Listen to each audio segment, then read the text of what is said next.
logis de la Claretière, Marguerite luttait encore contre la fièvre. Le comte Armand ne quittait plus la maison. Et près du lit de la vieille cuisinière, Élise priait en silence.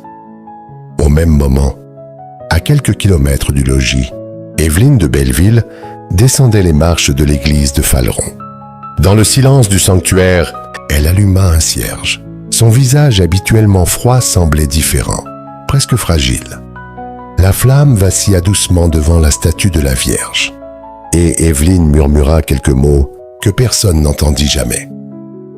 Au logis, Élise veillait encore. Près du lit, un petit journal était resté ouvert.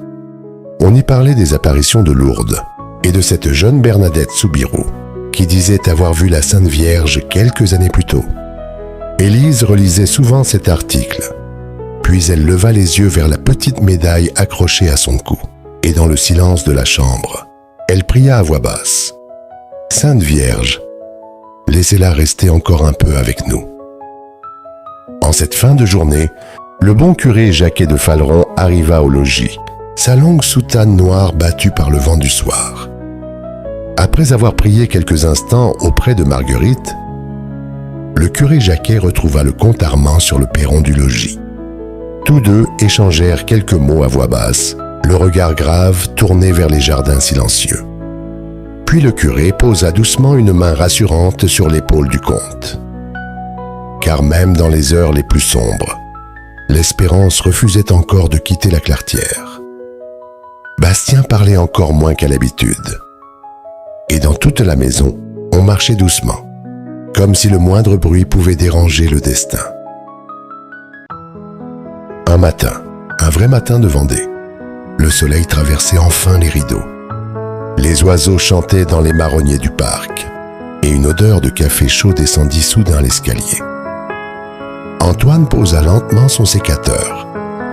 Le comte sortit de son bureau, et tous entendirent alors la voix de Marguerite. « Vous allez finir par croire que je vais mourir pour éviter d'éplucher les légumes. » Quand ils entrèrent dans la cuisine, Marguerite était debout, encore faible, mais souriante. Élise se tenait près d'elle, les yeux humides de fatigue et de soulagement. Le comte Armand resta immobile quelques secondes. Puis, très discrètement, un léger sourire apparut enfin sur son visage. Un sourire que personne n'avait vu depuis longtemps. Dehors, le vent traversa doucement les arbres du domaine, comme un souffle ancien, comme si le logis lui-même venait de pousser un soupir de soulagement. Car au logis de la Claretière, certaines prières semblent parfois trouver leur chemin.